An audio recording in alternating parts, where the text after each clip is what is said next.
Okay, so welcome to an episode of Rocker Mike and Rob Presents. I'm Rocker Mike, this is Rob, and today we're presenting Ezekiel Zagar. He is a musician.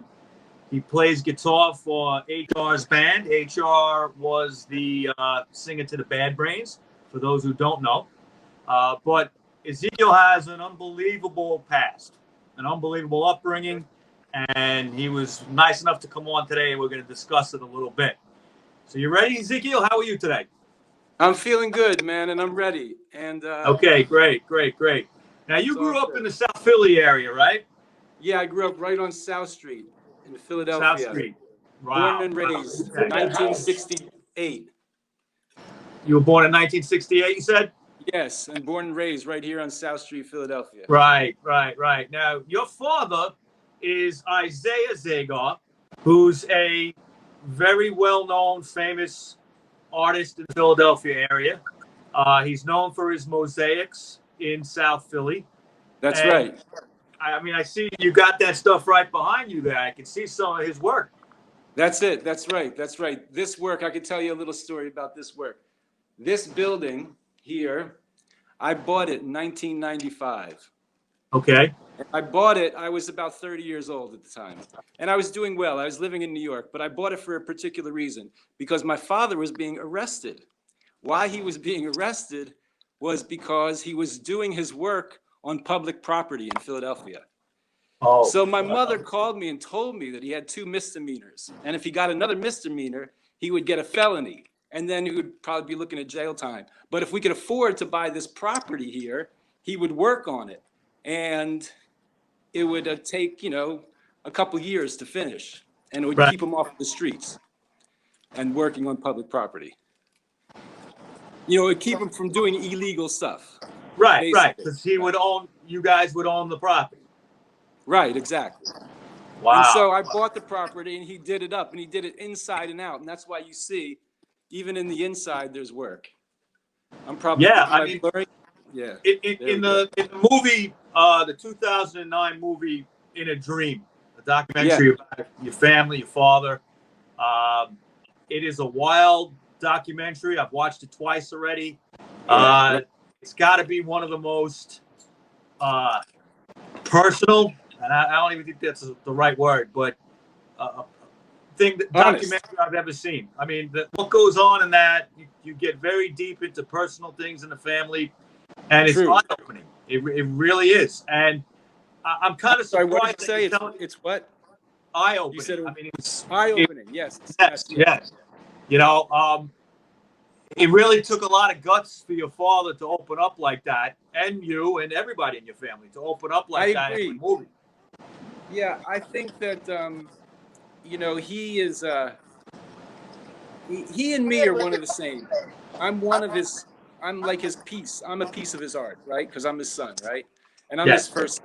And I felt all the pain that he was going through as a young artist, trying to do something different and being out of the box and not really being accepted. I felt the pain just as much as him.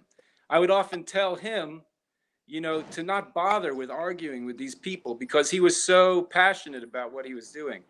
He was 100%. That's why he would do things that were threatening to his freedom, because he was completely obsessed with doing art. And for a young child, he was a young man when he had me. He was only 28 when he had me. So as a young man, I felt his fragility. And as a child, like the children, kind of watch over us. My children watch over me now. And I was nervous for him because I saw the way people were so aggressive towards him and angry that he was trying to do something different. In the 70s, it was like the 60s were one thing, but the 80s were another thing. The 80s were very uptight. So the 70s, he was just a young hippie going through the mode. He's now 81.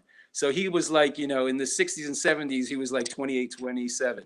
So he was a young hippie doing that thing, But in the 80s, it got very conservative. And that's when a lot of people thought his art was really, it was garish. It was like too much. It was trying over the whole, which, in a sense, he kind of did. He covered so much space.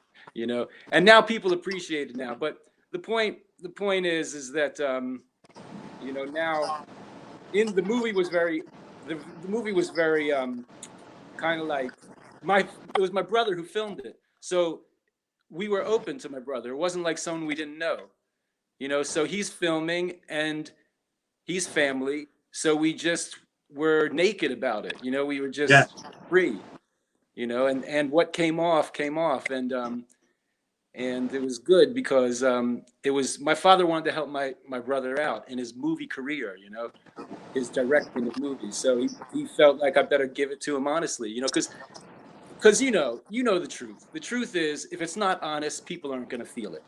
Right. No. They can tell. But your dad was a great storyteller. Just the way he telling your story. And your mother too. They could tell a story. It was great. It was fascinating. I'm glad that you feel that way, because I feel like they were really good parents. You know, aside from being like two broke artists who were trying to raise a son, they were incredibly loving. You can tell that. It shows through the whole film. Yeah, but art don't pay the bills, you know, especially in that time. Yeah, right. You know? So in that sense, not to be a cliche, but in that sense, it was tough. Yeah. You know. Now, you mentioned in the beginning that you bought that building, and because your father was at risk of getting locked up. It's funny that you say that, because the impression I get from the film, watching it 2 times, is that he's kind of well loved in Philly. Is that the case, or is he more of an outlaw artist? Exactly. Okay, the film was done between 2000 and 2007. Yeah. Right. So by the time he finished this building, he was loved. In fact, this building, 1995, was the precipice of that love and hate situation. In the 70s, he was in competition with all his fellow artists. In the 80s, he wasn't liked so much. And in the 90s, he started to prevail. Gotcha. Yes. And by fascinating. The time Fascinating. Everybody should see this movie, In a Dream, and it's directed by your brother, Jeremiah Zagar. Zagar, yeah. Okay. That's right. Now you've been a musician for a long time. Yes. What got you in that direction? I'm assuming from your childhood. What's that? Great question. Yeah. Thank you for the question. I was a skateboarder, and we skateboarded at Cherry Hill Skateboard Park, and we listened to this was 78, 79. Yeah. And we listened to punk rock. Sure. The Ramones. Just like Sex me. Pistols. Right. Yeah. We listened to and New Wave too. New Wave, yeah. New Wave. And so the skateboard park closed, and we were lost. We didn't know what to do with our life, you know. And then when we kind of got into punk rock a little more, because the skateboard park closed, we started to realize that these musicians that we were listening to, like the Sex Pistols, for instance, they were playing very simple things on the instrument. And we felt like we could do it too. So we started to learn how to play instruments. And then we joined bands. The first band I joined was Flag of Democracy, which are still around today. Wow. And that was my first experience with being in a band. And it taught me how to play the instrument. And I took lessons for a year. And I didn't learn much, to be honest with you, until I joined the band. Then I learned how to play music. That's how it goes. Yeah, definitely. Yeah. And once Flag of Democracy kind of fulfilled its time, then McRad was started. And McRad was a direct influence from the man I play with now, HR. Yes. Yes, McRad, we were directly influenced by Bad Brains and HR and the philosophy of Rastafari. We started the band in 1982, and our objective was to play punk and reggae. Yes. Right. A great combination. I love it. I love it. Yeah. Great combination. I want to add to that, because one of the things that I loved about, I saw Bad Brains in 1980 at the Elk Center in Philadelphia, and I was 12 years old. Wow. And the thing that I loved about the music was, well, there was two very profound things that I feel to this day in my heart that I have to recognize, which is I was 12 and it was about midnight, 12 midnight, and I started to fall asleep. And there was a hardcore band playing, but I was still falling asleep. You dig? Right. You were a kid. So then the Bad Brains came on, and they played this hardcore that woke me up. Not only woke me up, but put this great energy into my body. And I felt like I had that super touch, you know? Like I you know that song, they're super. I felt enlightened in a sense. Like I felt like an energy come through me. I've been touched, you know. And their music was, God was running through them, and it touched me. It's a beautiful thing. Yeah, and I was alive. Yeah, but you remember I was falling asleep. So when I started to get this feeling in me, I wanted to just run around and dance, just like we do, you know. So I started to run around and dance, and in the thrash pit and everything, and back in those days, the thrash pit was like everybody would be very, you know, they would help each other out. You know, they wouldn't trip each other. It was different than it is now. People would pick each other up and, you know, set you back where you were, protect the ladies, you know, all that stuff. Especially, yes, that's right. Protect the ladies, and especially if you were a little kid like I was, 12. You know, they were loving towards me, and everybody was friendly. And there was only two young kids in the whole crew. There was this youth named Jeff and me, and we were the young kids. And anyway, we were taken care of.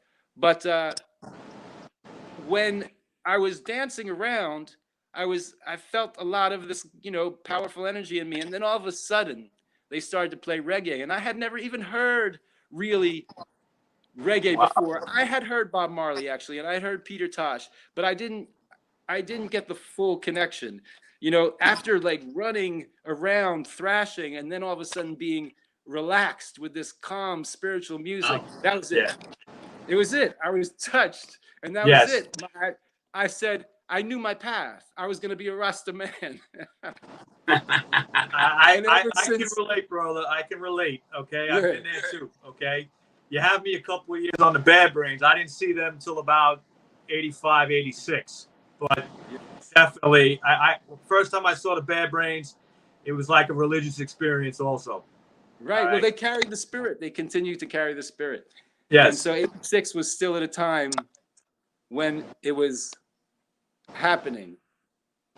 You know, so that's a good thing that you saw them then. And it actually more happening, to be honest with you, because they grew up.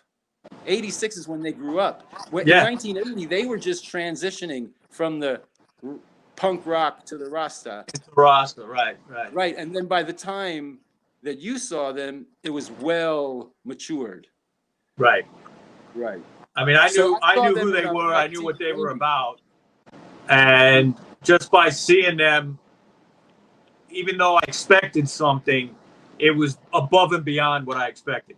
You know what I'm saying? Right. It was a spiritual experience. Okay. Yes, those were. I know them all. You know, I know HR obviously the best because I spent the most time with them.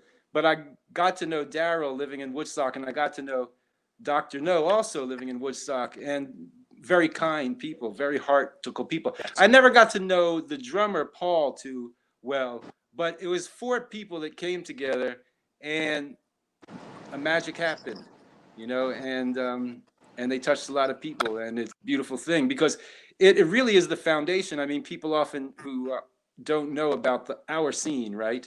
They often talk about like Pearl Jam or Nirvana as being the head cornerstone. No. So we know the foundation, you know, or the Foo Fighters, for instance. And even the Foo Fighters says the drummer, you know, who became the singer, and I used to see him a lot because we used to tour with Scream all the time because they also played reggae and punk. Yes. You know, I don't know if you remember Scream, but Scream I do. Yeah, that was his band before Nirvana, right? That's right, yeah. Right. And they were great too. Skeeter on bass. I just actually saw him at our show. He came to an HR show. Oh, wow. And so it's like these people, the ones that are surviving are the salt of the earth, and they're still alive. That's a beautiful thing. It is. It really is. It really is. Wow. It really is. Okay, so you were into punk, you were into hardcore, Bad Brains, 1980. When did you start? Like with McRad, did you start touring with them, or did you tour with Flag of Democracy? How far did you get with them? Flag of Democracy put out a record in 1982, and it's called Chinese Food, and I'm on that, and it's 4 songs, and it was on a cassette first, but now it's on a record. Right. First we put it out on a cassette. It's right here. Let me see if I can show it to you. Okay. Yeah, whatever happened to the sets? Can you see this? Oh, look at that. Beautiful. Let me see. That's a rarity. Yeah, this is the 1982 Flag of Democracy Chinese Food. Awesome. Wow. Awesome. And then here's the You were like 14 years old, man. You were a kid. Yeah, I was just 1982. I was 14. That's right. Right. Wow. This is the 1983. Let's see if I can get this in. 1983 McRad record. Oh yeah. Right. That was a year later. Yeah, so first recording was that FOD thing, all right? And it did well. We got a review from Maximum Rock and Roll. And, yes. Remember that magazine, Maximum Rock and Roll? And we did tour. We toured around our neighborhood. We went to places like, Bristol, Pennsylvania. We went to places like, all these little like places. There was like these punk rock scenes, and they were big. I mean, 100 to 200 people would come to these shows. Sure. The first show we played actually was in Camden, New Jersey. Okay. Yep. Listen to this. Camden, New Jersey. Minor Threat was the headline band. Okay. Agnostic Front was the opening band. Wow. This is I believe this is September 1981. Okay. Wow. That's very early on. And it's in Camden, New Jersey. It's a famous show, and it's going to lead on to the question about something you asked me earlier, and you'll see. Okay, so we got Agnostic Front opening it up, and then we got Flag of Democracy, our band from Pennsylvania, Philadelphia. Then we got Crib Death from Ardmore, Pennsylvania. Crib Death, it was a band that was good. And then there was SSD Control from Boston. I remember them. Right, Springer, Mm-hmm. the singer. He was really popular. Yes. And then after SSD Control was Minor Threat. Wow. And that was another experience that was amazing, to see Minor Threat. They were touched too. But at that show, Ian MacKaye, the singer of Minor Threat, was showing the van, because he had a van that he had, like how they were traveling, and he was kind of showing me to give me information on how to tour. You understand? Yeah. Right. So he's like, look at our van. We can hold our PA system. We can hold our, guitar.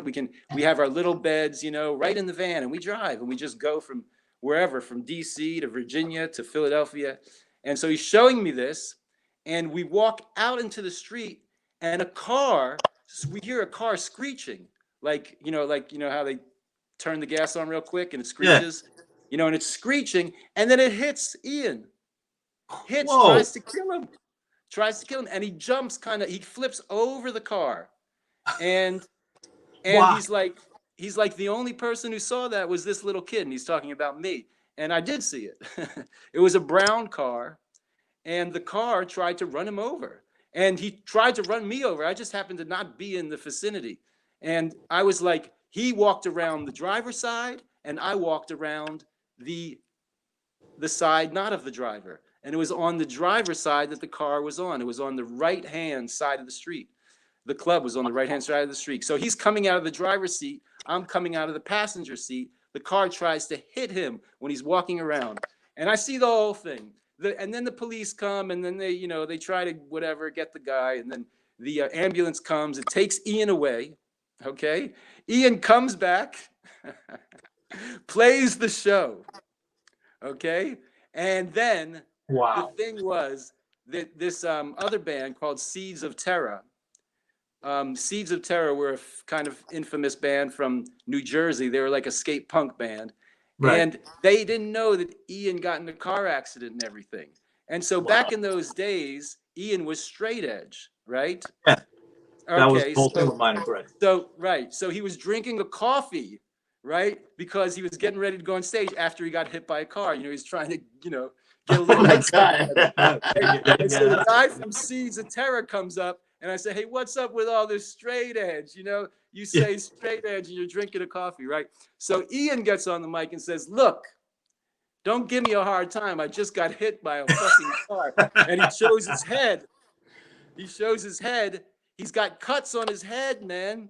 Cuts on his ball. You know, they used to shave his head. You know, they shave their head as far as the style, but he had cuts on his head that you could see because he had a shaved head. Right. You know, bandages. That's and the dude from Seeds of Terror was the bass player, and the bass player of Seeds of Terror was named Tall because he was tall, and he had a little brother named Small, and they called him Small and Tall. So that's how you knew who you're talking about. They're talking. Oh, Tall went up to, you know, Ian was like, "Yo, don't give me a hard time," but yeah, that was the first gig for Flag of Democracy, and it was like about. Ezekiel, do you think that driver was deliberately looking to hit Ian because he was a punk? Absolutely, 100%. Wow. Yeah. Wow. We were in a neighborhood. That was intense. Camden, New Jersey. Camden has a reputation. Yeah, Camden, New Jersey. And right next door was the Rough Riders, or the Wheels of Soul, excuse me, the Wheels of Soul. Now, let me tell you, the Wheels of Soul came into the concert, and they loved it. They were thrashing, and there was literally it was a big show, man. The shows back in the early 80s were big. Yeah. There was like 500 people there. And they came in, and they thrashed, and they hugged, and they loved it. I think they were a little drunk, you know, but they loved it. That's amazing, man. That's a great story. It's a wild time. So where does McRad come in with this after Flag of Democracy? Okay, so McRad comes in. That was 1981. 1982, 1983, McRad kind of started. 1982, 1983, yes. And in 1983, we were a band. Me, Chuck Treese, Ethan Jarvis, and Tristan Renier, and we played the reggae and the punk, and we got a call from HR, actually, and he asked us if we wanted to go on tour with him. Wow. Okay. And yeah, and he was doing his band Human Rights. Human Rights, right. Right. It was 1983, and Bad Brains had broken up. Yeah. So of course we said yes. You know, you're our hero.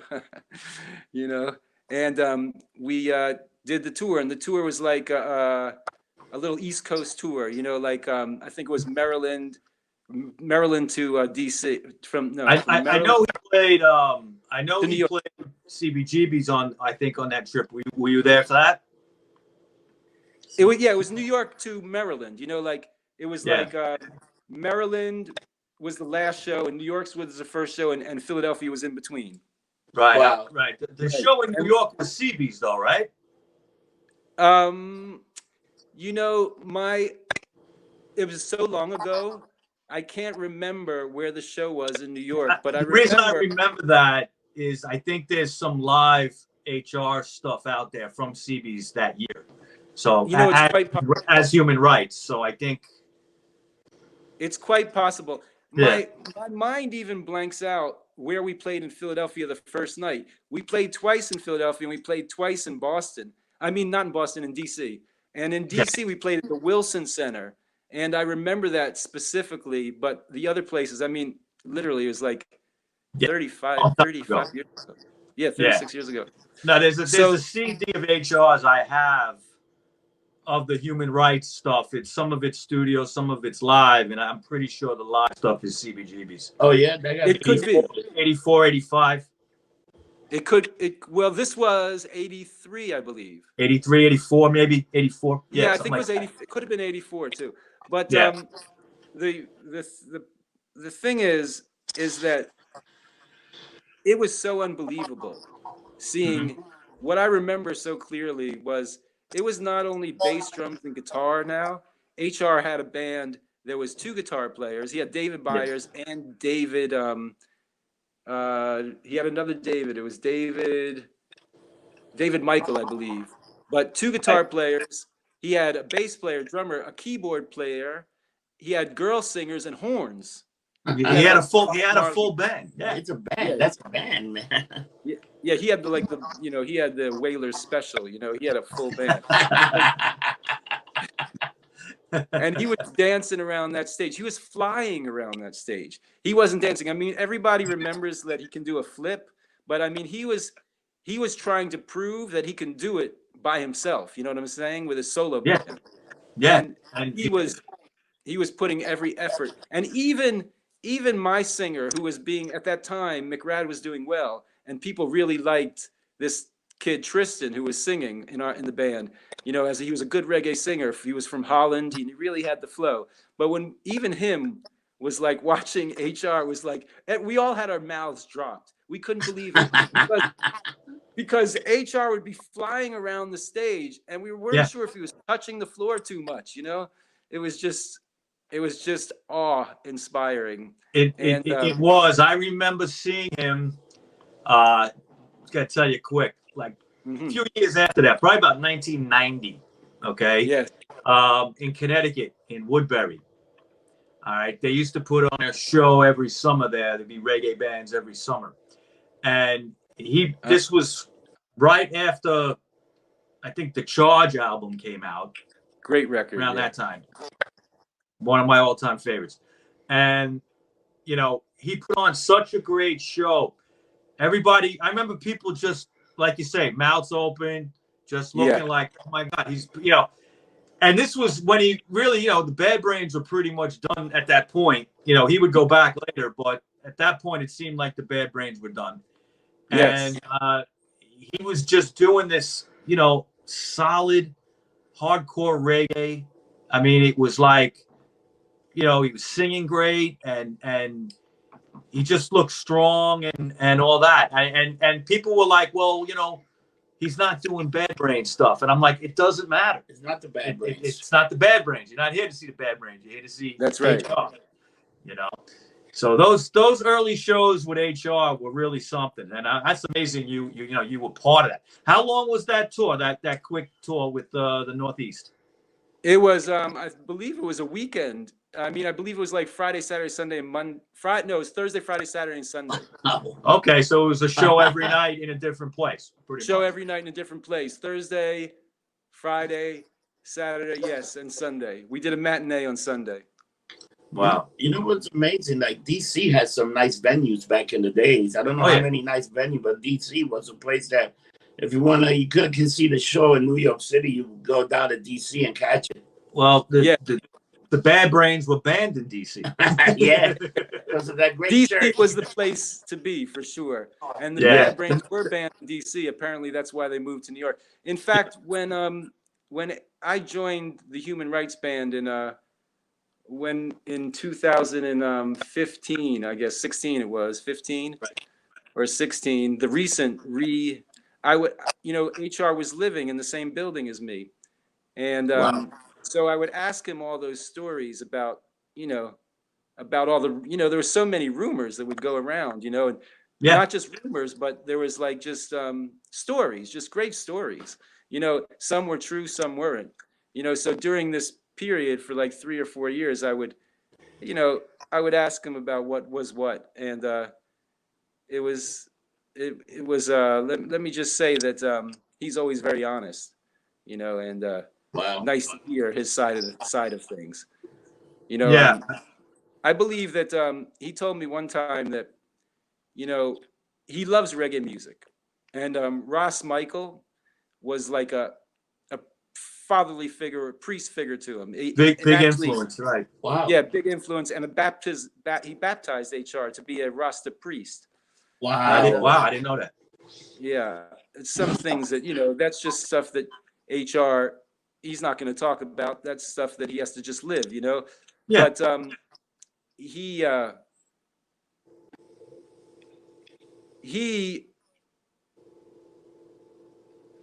I lost my train of thought. Well, better yet, he just he's very honest about everything. He's very realistic about everything. And he also is he's very grateful for the whole scene. He was looking for something as a youth. His father and his mother, they were stable. His father, I believe, was in the army, and his mother's a Jamaican woman, I believe, and his father was from England, or vice versa. But they were, a stably living, and they were sending. He was going to be a doctor or something, but he was searching for the truth. He was searching for enlightenment. So he started to before he got into punk rock, he was spending time with the Black Panthers in California. Oh. And he told me when they started to want to focus on the guns and stuff, be armed, that's when he decided, well, I'm going to try something else. He was really into the philosophy and the movement, but he wasn't into the violence. And he's always been that way. On the new record, he has a song called "Throw Away Your Guns." And let's have some fun. Great song. Yeah, so he was searching for enlightenment. He went to live with he left school to be a doctor, and he left college, went out to California, and he was hanging out with Stokely Michael and all them, Stokely Carmichael and them, and the people in the Black Panthers, the actual. And then in '76, he came back to the East Coast, kind of a little disillusioned with the violence, and that's when the Bad Brains started. '77. Yeah. Right. I mean, it was a mix of punk rock and they would see Bob Marley and realize the way, right? And that's how the story goes, right? And they realized that's what they had to do. The punk rock inspired them, and then they saw Bob Marley, and they realized, well, now we have spirituality too. Right. Right. And Mike, I'm just realizing your friend here is a person that I talked to before, right? I met you before. Me, Rob? You might have. Yes. You might have. Didn't I meet you outside of A7 Club? You probably. I'm all over the place because I go out to 7B. I'm always at the horseshoe bar. Right. Well, I think we talked before. You don't remember me? You know what? I might have been stoned or lumped out. I go on like one of these journeys and I just talk to everybody. I think so, because the day I saw you by the park and we were talking, right? I was hanging out in the park and he was across the street.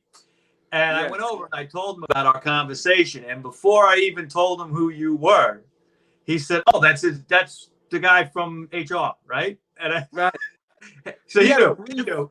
Somewhere we had in a brief conversation. You know what it is? I drink a lot and I talk to people all the time, and then I'm like, I'm bad with no problem. And he lives in the neighborhood, so Yeah. Right. Well, it's all good, man. I think I also bartend in International. I don't know if you ever drink or ever been to the International. I bartend in the International and the Courtyard. Where's that? On 6th Street and 1st Avenue. It's a bar. Okay, I'll make sure to come by. Yeah. When it gets normal, because now it's very abnormal. What was that? No, it's not normal now because we still don't got indoor drinking. Oh yes. Right. Yeah, this COVID. But there's a backyard we can go back. Yeah, you can go to the backyard. If you ever see in the backyard, I'll take care of you. I'm there Sunday, Monday, Tuesday, Wednesday. Let me know if you want to come down. I also got some beautiful magical pills. Because I got my medical marijuana card. So these are great 10 milligram. Woohoo! I'm glad to hear that. I'm an advocate of the decriminalization of marijuana. I also got these other pills, which are wonderful pills. And you take these and you go on, and if you can't sleep, you take one of those at night. It's beautiful. Okay, good to know. I'm going to be in New York in September. Okay. I will stop by and check you guys. Definitely got to look us up. Yeah, man. But so where are we at in this conversation of punk rock? Well, I was going to ask you, and I think you kind of started saying, you joined HR's band in 2015, or was it before that? I never played with HR. Actually, never really. I met him when we were on tour with him in 1983, or that time, Right. but I never reconnected with him really, because he got kind of like he got famous first of all, and every time I went to a show, there were so many people there I couldn't get through. I just had to stay in the back. There's so many people thrashing, there was no way to even get through. Wow. Right. So, but in 2015, I believe, he moved to Philadelphia just by happenstance. Right. And he moved to Philadelphia because his wife had a job here, And of course, he was looking for the Rastas in Philadelphia. And he didn't find me first, actually. Long story short, kind of, he found this reggae band that I was playing in. An excellent band. If you ever come to Philadelphia and see them, the name of the band is called I Orchestra. And I was playing guitar in that band, and HR was also like doing like a little singing, and we were all glad that he was in the band, Right. And that was that. And then times move on, and I was just doing my own thing.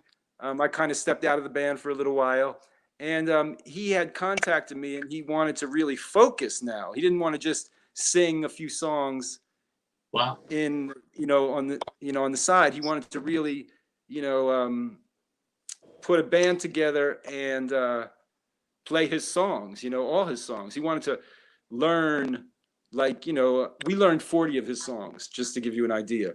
We play we can play like a good 2-hour set list. We play his new tunes. We play human rights tunes off of the new record, obviously, and we play off of Singing in the Heart. We play off of Charge. We play just about every song on Charge. That's a great record.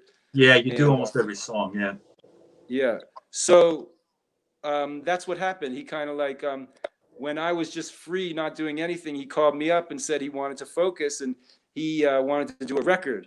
And we eventually did get a record contract with Hardline Records. And from his mouth to my ears, I think we have a 4-record contract, but we finished one of the records. So we're supposed to do a couple more, 3 more, and hopefully we get to it.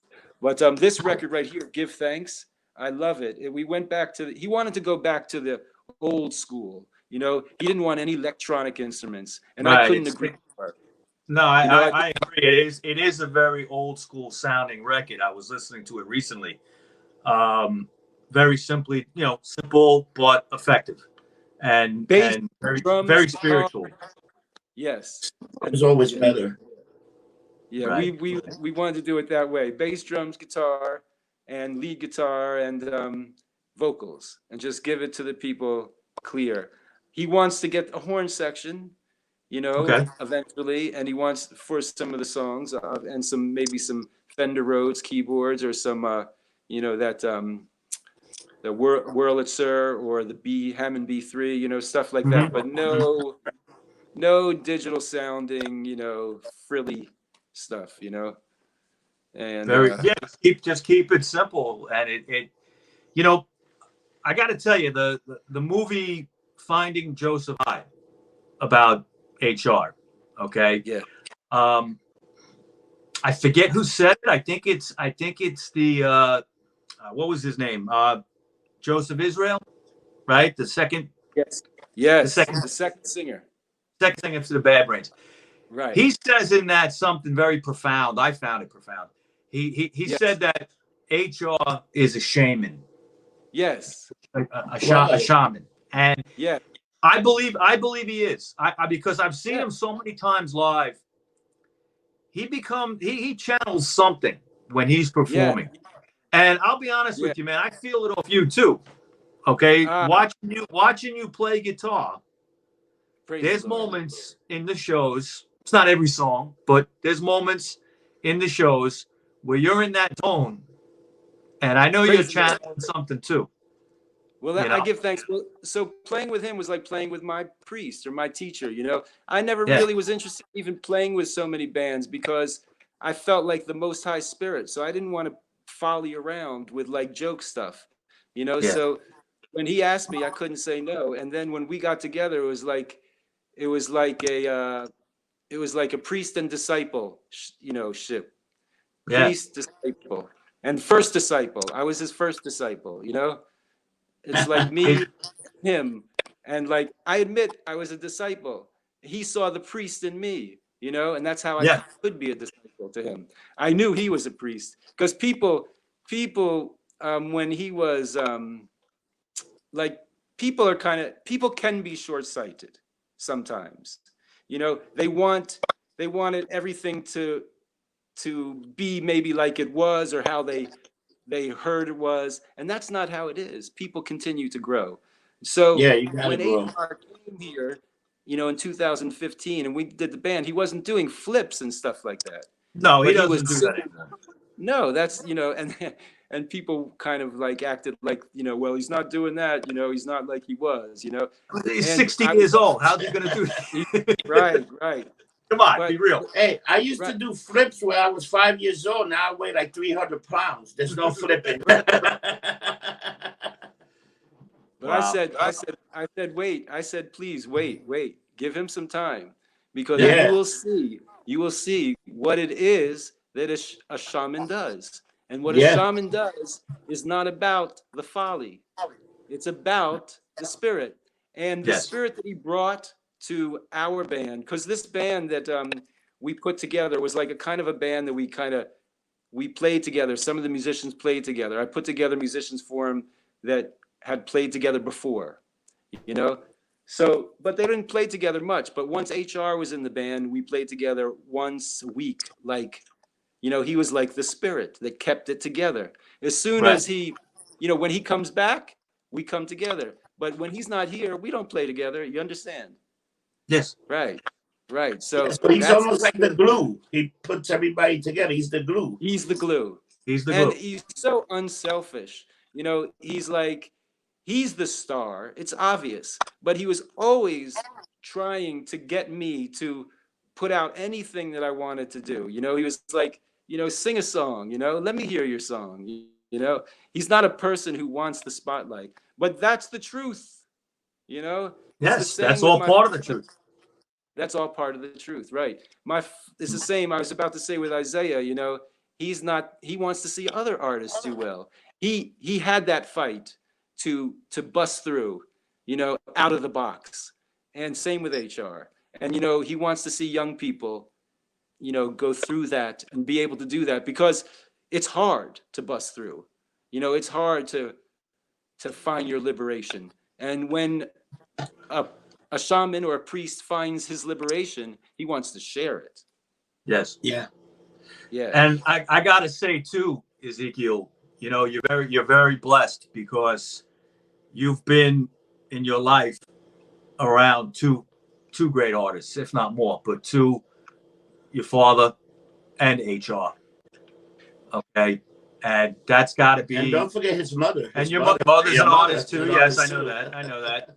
But to have these two guys be mentors, even more than that, okay, spiritual. All right. I mean, I envy you in a way. I mean, I think that's something that is not everybody can attain that. I appreciate that you say that. In fact, my father, I trusted. He was my father, my mother also. So they showed me what to look for. And when I saw HR as a young kid, I saw he was the truth. Wow. And, so they gave me the foundation to see what is the truth, because it's so easy when we're innocent to be lied to. Right. It's so easy for someone to pull the wool over our eyes when we're innocent, because when we're innocent, we want to believe. So I'm so glad that the people that I picked when I was young still stayed firm as I am now an elder man. Wow. That's a great foundation to be built on. Yeah. It really is. Fantastic, man. Now, in the music, I can't think of many too either. Right. I agree. Give Thanks, the latest HR record. Okay. Yes. Came out last year, 2019. And yes. I'm thinking you might want to do a song from it. I know you mentioned it. You got your acoustic? You know, I'm down to do a song, except it's really hard to communicate in this situation. I'd have to put the phone like over here, I guess. I can Take put your the phone time, down. man.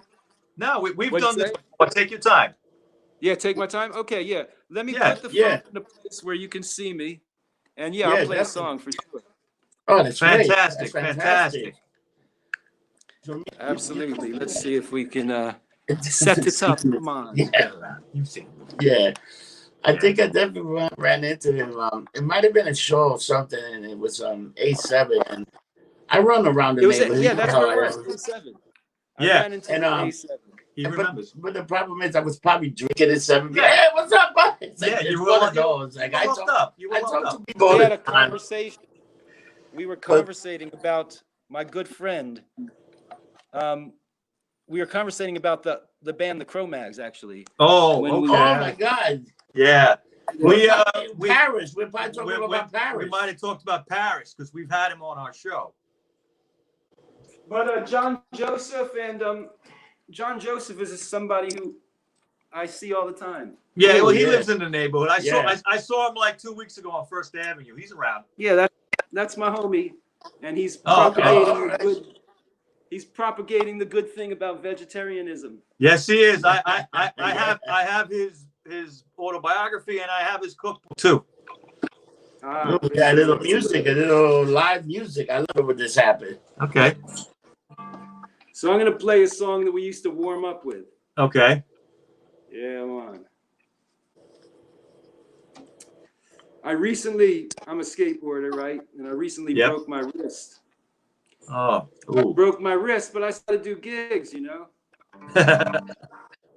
Actually, the week that I broke my wrist, I had a gig with HR, and I also had a gig opening up for Suicidal Tendencies and Tim Armstrong. I was opening up for Tim Armstrong. You know Tim Armstrong? Yes. Yeah.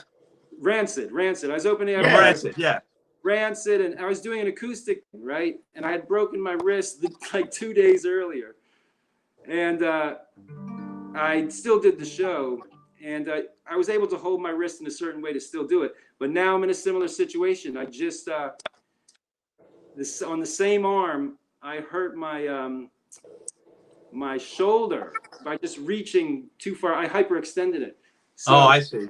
Yeah. Yeah, I was playing the guitar the other day, and I was like, Lord have mercy, I can't even reach my arm over my guitar, and Man. It was like, yeah, it kind of like broke my heart, but I still can do it. Good. Yeah, Yes. Fantastic. Yeah. Sounds good. So this song is called Hard Man for Dread. And so this is Hard one Man. Hard Man for Dread. Odd Man for. All right, let's go. Hard Man for Dread. Rastafari.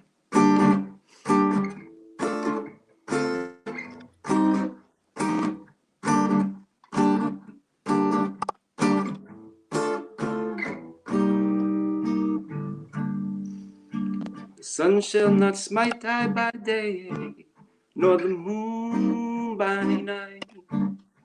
Your rod and your staff, they comfort I all the days of my life. Let the right strike, let the faithful search I out, but never let the oil of the wicked anoint my head. No, never let the oil sanctify one dread. Never let the oil of the wicked anoint my head. Forgive us of our trespassings. We forgive those who trespass against us. Deliver us from evil, oh God, hear I when I call. I praise the Lord. Who shall I fear? I fear Jah Lord, and I praise him with my tears. That's right. The sun shall not smite I by day, nor the moon by night. Your rod and your staff, they comfort I all the days of my life. Let the right strike, let the faithful search I out, but never let the oil of the wicked anoint my head. No, never let the oil sanctify one dread. Never let the oil of the wicked anoint my head. Hard man for dread, a very hard man for dread. Hard man for dread, hard man for dread. Forgive us of our trespassings, we forgive those who trespass against us. Deliver us from evil, O God, hear I when I call. Hear I when I call. Hear I when I call. I praise Jah Lord, who shall I fear? I fear Jah Lord, and I praise him with my tears. Yeah. Sun, sun, and the moon, the moon, the moon. The sun, the sun, the sun. Yeah. Ooh. Yeah. Rastafari. Ooh, that's fantastic. Right on, right on. Love it. I'll do another one because I'm starting, it takes a little while to warm up, Okay. Oh, all right, man. What's this one? To get my arm loose. And I'm a Philadelphia native, and I respect this city. And this song is called The City of Philadelphia. Ooh, okay.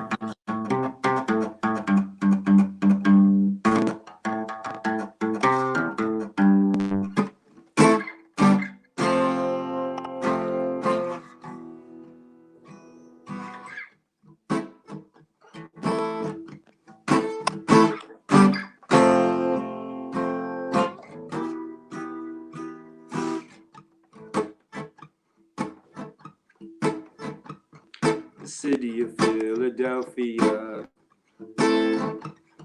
The city of Philadelphia. The city of Philadelphia. The city of Philadelphia. Keep your word and you'll keep your crown.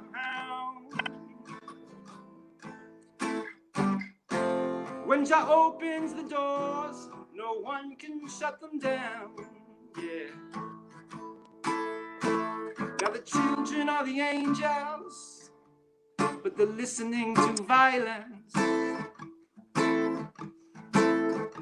The music is the message, and the message is conjuring violence. Violence.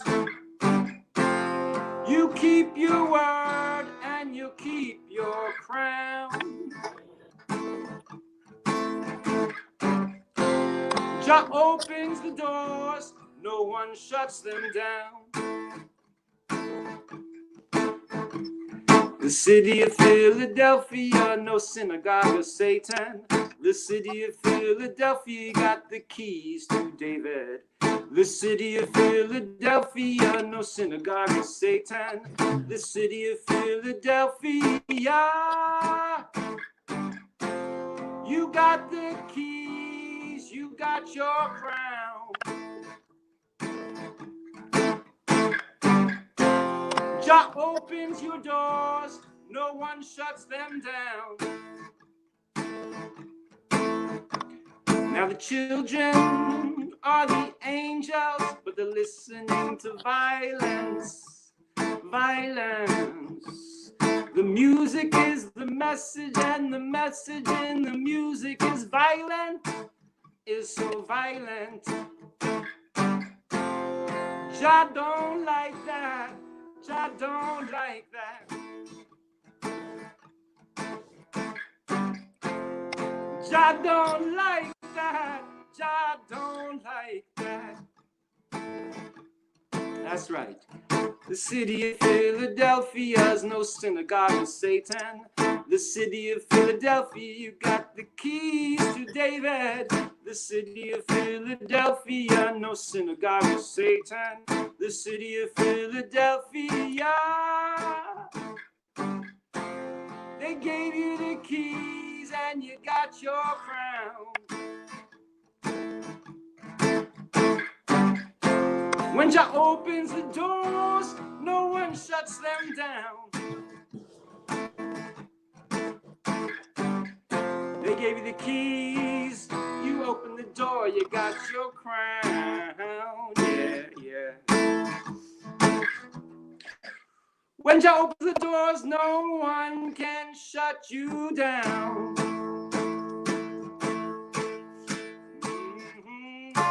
Lord have mercy. Oh, Jah.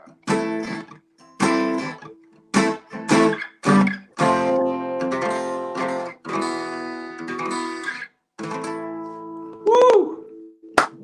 Oh shit! Fantastic. Something getting away. Fantastic, man. Wow. Peace. Peace. Thank you, Ezekiel. That was great. That was fantastic, man. And I wasn't even looking for a live performance, but after that, that's amazing. Respect. Hey, Respect. let me just ask. You said my battery needs to charge in the middle. Were you still able to see me though? Yeah. Yeah. It was fine. Able to see it all the way through. Okay. Yeah, it was fine. Okay. Fine. So what's blocking the camera? No, it was all good. No, it was all good. Nothing was back. We can see you 100%. Praise the Lord. Praise the Lord. Yeah, I got into the spirit a little bit there, but then No, yeah, you were feeling it. You were feeling it.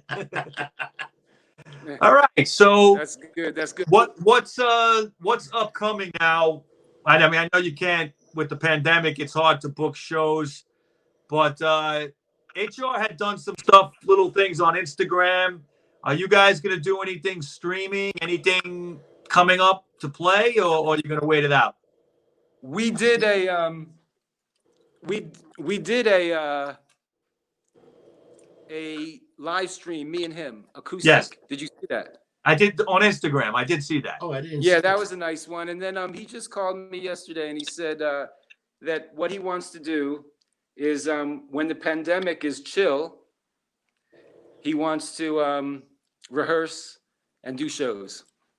Ooh, As soon as he can get out there, right? Yeah, he's like he wants to obey the reality of what we're dealing with. Well, we all have to do that. Yeah, we all have to do it. Yeah, exactly. We all have to do that. So, but he's calling me on a regular basis and he's telling me that, music That's good. is it, music is the key. He's ready to do it. Yeah. So praise the Lord. Yeah. Very true. Very true. Okay, Ezekiel Zagar, thank you for coming on our show. Yeah, man. It. And I'm going to give you a quick call as soon as we're done here. Okay, so hang tight after the show. Okay. But I'd like to thank you again. I mean, the information you gave was fantastic. You have a blessed life, man. And I'll be seeing you at shows. And yes, sir. I hope, I can't thank you enough for coming on. Thank you. Yes, man. Thank you both. Thank you very much, man. Respect and love always, man. Respect and love. Sedway, thank you. Yes, sir. Okay. All right. Talk to you soon. Okay, All blessings. right. Thank you. That was a great experience. Respect. Respect.